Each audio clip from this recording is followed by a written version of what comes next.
Assalamualaikum warahmatullahi wabarakatuh. Waalaikumsalam warahmatullahi wabarakatuh. Sebelumnya mohon maaf mengganggu waktunya Ibu dan Mbak di pagi hari ini. Kami mahasiswi dari Universitas Dr. Subandi ingin melakukan edukasi. Sebelumnya perkenalkan, nama saya Eka Natasha Desi Anjani dan ini rekan saya. Perkenalkan, nama saya Nurani Firdausina, bisa dipanggil Firda. Perkenalkan, nama saya Nurani Firdausina, bisa dipanggil Nurani. Perkenalkan, nama saya Mita Firdausina, bisa dipanggil Mita.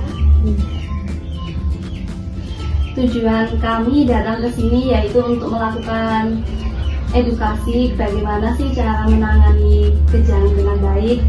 Dari hasil kemarin hari Jumat kita ke sini, Mbak mengalami keluhan sering kejang, betul Mbak? Iya. Ya. Maka dari itu kami akan melakukan edukasi bagaimana sih cara kita menangani kejang itu dengan baik. Kurang lebih waktunya 30 menit. Apakah Mbak bersedia? Iya. Ini masalahnya bisa. Iya.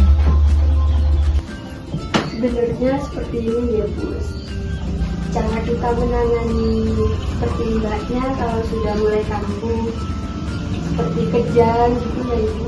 Di sini kita ada contoh cara penanganannya, ada 6 cara. Yang penanganan pertama di sini Mbak bisa dibaca ya. Di sini Ibu tetap tenang, menghadapi mbaknya tetap tenang, nggak usah panik seperti itu Ibu. Dan yang cara kedua, Ibu bisa meletakkan bantal di bawah kepala mbaknya. Letakkan benda lembut seperti apa saja, seperti kain atau bantal seperti itu ya Ibu. Terus yang ketiga, longgarkan pasangan pakaian mbaknya di sekitar leher. Kalau bisa memakai seperti pasangan yang seperti pakaian yang longgar seperti itu. Dan yang keempat di sini pastikan rongga amit ya Bu. Pastikan rongga mulut mbaknya bebas dari benda asing. Ibunya jangan melakukan kayak menaruh sendok atau ngasih air putih ke mbaknya. Jika mbaknya kejang itu tidak diperbolehkan memasukkan apapun ke dalam mulut mbaknya. Nah, dan yang kelima di sini akan dilanjutkan sama rekan saya ini. Langkah selanjutnya itu kalau pas lagi banyak kejang, Ibu bisa baringkan mbaknya itu menyamping. Jadi tidurnya itu menyamping, biar cairan yang ada di mulut, biasanya kan kalau orang kejang kan gitu kayak menggigit lidahnya gitu kan, itu diposisikan ke samping aja biar air liurnya itu nggak keluar gitu loh Ibu. Jadi disampingkan biar nanti itu kan bisa di tenggorokan ada dua saluran kan Ibu, itu bisa masuk ke pernafasan atau ke pencernaan. Agar tidak masuk ke saluran pernafasan itu nanti dimiringkan aja. Terus juga Ibu catat lama kejangnya sama ciri-ciri kejangnya. Kalau kejangnya lebih dari 5 bisa dibawa ke rumah sakit. Dicatatnya dengan pasti ya Ibu. Terus lalu ciri-ciri kejangnya, pas kejang itu tidak sadar atau sadar lama atau tidaknya, mukanya pucat atau tidak, itu bisa dicatat. Nanti kalau sampai mukanya sebadannya udah warnanya biru itu bahaya Ibu. Langsung dibawa ke rumah sakit aja. Soalnya kalau badannya udah lemes dan warna biru tuh biasanya suplai oksigennya nggak sampai ke hidungnya, jadinya mungkin bisa henti jantung kalau kayak gitu. Terus juga kalau pas 7 yang ke-7, Ibu kan biasanya sama mbaknya di rumah sendiri atau gimana Ibu? Ya, kalau ke sawah Ibu sendiri. Oh, gitu. Nanti kalau misalnya Ibu butuh pertolongan langsung panggil tetangga aja untuk menolong mbaknya. Terus lagi pas kejang itu nggak boleh sampai dipegangin gitu Ibu. Biarkan aja, tapi dimiringkan. Jangan dibatasin kejangnya. Soalnya kan kalau di kejang itu ototnya semuanya kaku. Nanti kalau dipaksa digerakin, takutnya ototnya pecah. Terus nanti kalau mbaknya udah dicatat lamanya berapa menit kejangnya, terus biasanya kalau setelah kejang lemes ya mbaknya lemes kan kalau setelah kejang lemes. Terus langsung bisa bangun atau gimana biasanya Mbak? Atau tiduran dulu? Tiduran Oh, tiduran dulu. Kayak gelap gitu ya? Oh, betul. Iya, Mbak.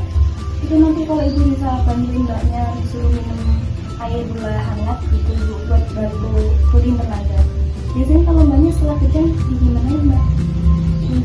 Minum air putih. Tapi asalkan kalau nggak sampai lemes banget, kalau nggak sampai lama gitu Bu, langsung dibawa ke rumah sakit aja. Penanganan lebih lanjut. Oke Mbak, di sini saya akan menyimpulkan dari penjelasan teman saya. Intinya, jika Mbak sedang mengalami kejang, hal utama yang harus dilakukan yaitu tetap tenang, terus longgarkan pakaian terutama di bagian leher, terus posisikan badan mengepit supaya menjaga aspirasi, terus pastikan mulut bebas dari benda asing, terus catat lama kejang dan ciri-ciri kejang, terus keluarga bisa membantu Mbak sadar. Jika kejangnya masih berlangsung selama 5 menit atau berulang-ulang serta Mbak tidak sadarkan diri, keluarga bisa menghubungi ambulan. Mungkin itu saja. Apakah ada yang mau ditanyakan Mbak Bu? Ya, mau periksa ya. Iya. Dan saya akan menjawab pertanyaan Mbak yang bisa menjawab dengan opsi 1 tidak puas, 2 puas, 3 puas, 4 cukup puas, dan 5 sangat puas. Pertanyaan pertama, apakah kami memperlakukan mbaknya dengan hormat? 1 sampai 5 puas. Apakah kami menunjukkan perhatian tentang kesehatan mbaknya? 1 sampai 5 berapa Mbak? 5. Oh iya. Apakah kami mengerti masalah keluhan utama mbaknya? 1 sampai 5. 4 iya.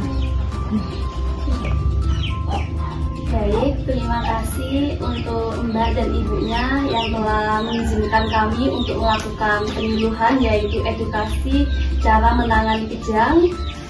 Terima kasih atas respon keluarga dan semoga penjelasan dari kami bisa dimengerti dan bisa diterapkan di saat Mbak mengalami kejang. Terima kasih juga atas subuhannya. Mohon maaf mengganggu waktunya.